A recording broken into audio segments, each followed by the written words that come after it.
This afternoon we're doing our second roundtable around the Commonwealth, and we're here today at one of the best vegan restaurants in the Commonwealth, the Loving Hut in Falls Church.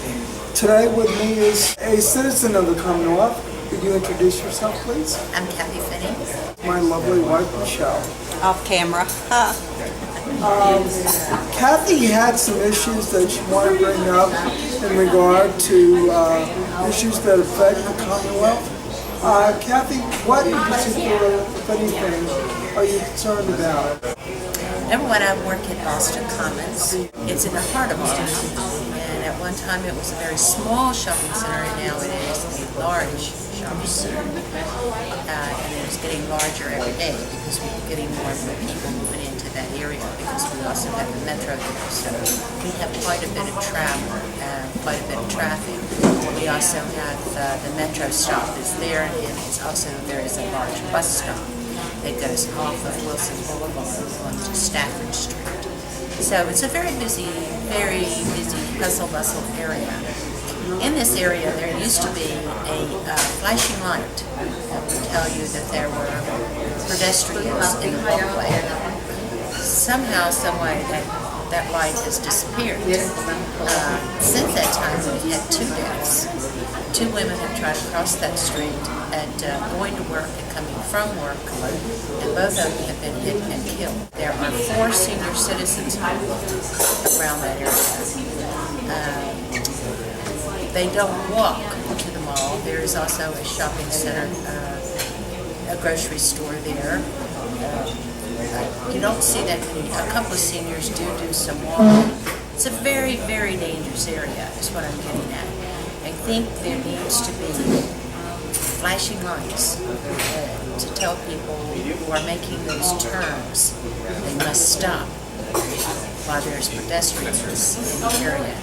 On Columbia Pike, and they had this problem, and they had all through Columbia Pike, there are flashing lights that tell you there are people in the pedestrian area, and for you to slow down or stop. If it's running red, then you have to stop. If it's running yellow, then you are to yield.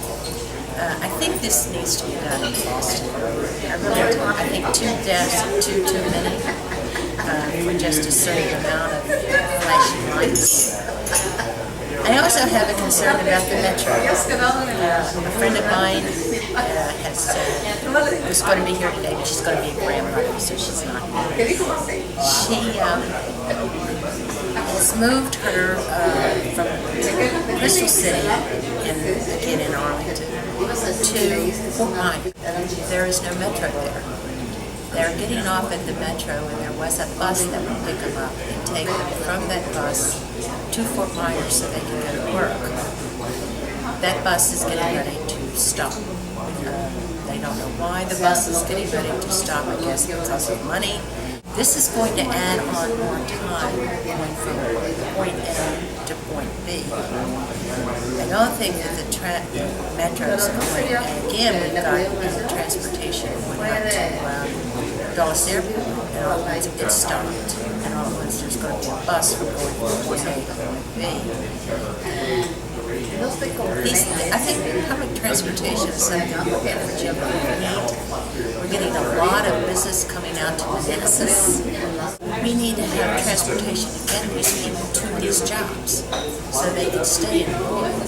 It's difficult to leave your family at 4 in the morning so you can get to work at 9 o'clock in the morning, because you've got to get all this transportation to get there. Then you leave at 5 in the afternoon, and it takes you until 9 or 10 o'clock to get home, because you've got to take all this transportation. When it was just so easy, as the way I see it, and I agree with this lady, a friend of mine, it's just to take the transportation all the way to where these jobs are, so these people can get off and go to work. People just want to go to work. Proposing in my platform is a greener environment, which means there'll be less cars and more bicycles, more people walking to work, and that sort of thing.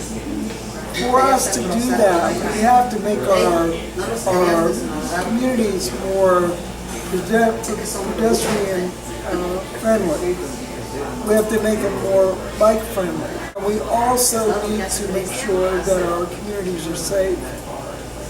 One should not have to literally take their life in their hands to simply cross the street to go to work or to shop. This is especially true for senior citizens and the disabled. I know myself, being confined to a wheelchair, that a lot of the stoplights in Northern Virginia are not timed long enough for people who are elderly or confined to wheelchairs to safely cross the street. That is something that we need to work on, not only here in Northern Virginia, but throughout the Commonwealth. With regard to your comments about Metro, I think that we need to increase Metro in terms of how far it goes out, because not only is it more efficient to get people from point A to point B, but it also helps our environment. There's less pollution and people aren't driving as much. I do favor the expansion out to the Dulles Airport, and I also favor the development of light rail from, say, Washington, D.C. to Richmond. I think that this type of light rail will create jobs, create more green jobs, and get people more efficiently from point A to point B. I share your concerns. There are different approaches people can take. One is, I've heard of places where they just designate certain areas to be car-free. What are your thoughts about that? Like around the Boston Mall where it's so congested, why do we need to allow cars to go through that section? Couldn't we just route them around?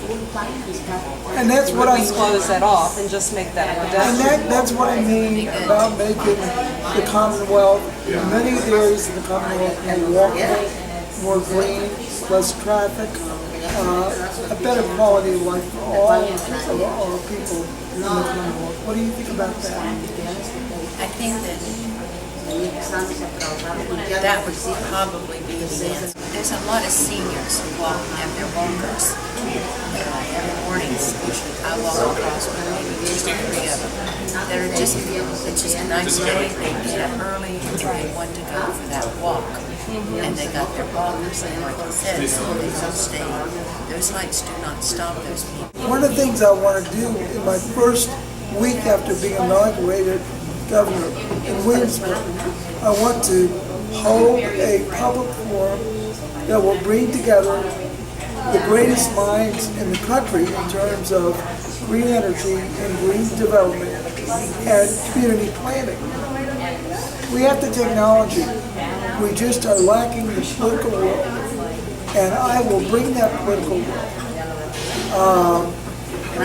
We have great potential in the Commonwealth, and I want to see us reach that full potential. We will have another roundtable in the very near future. It's my goal to have a roundtable around every part of the Commonwealth during this campaign. I'm ready to address and talk about any issues affecting the people of the Commonwealth, no matter what those issues may be. I think a governor needs to be accessible to his people, and I intend to be that kind of governor. I'm Matt Famiglietti, Democratic candidate for the governor of the Commonwealth of Virginia for 2013, and I approve this roundtable. God bless you, and God bless the Commonwealth of Virginia.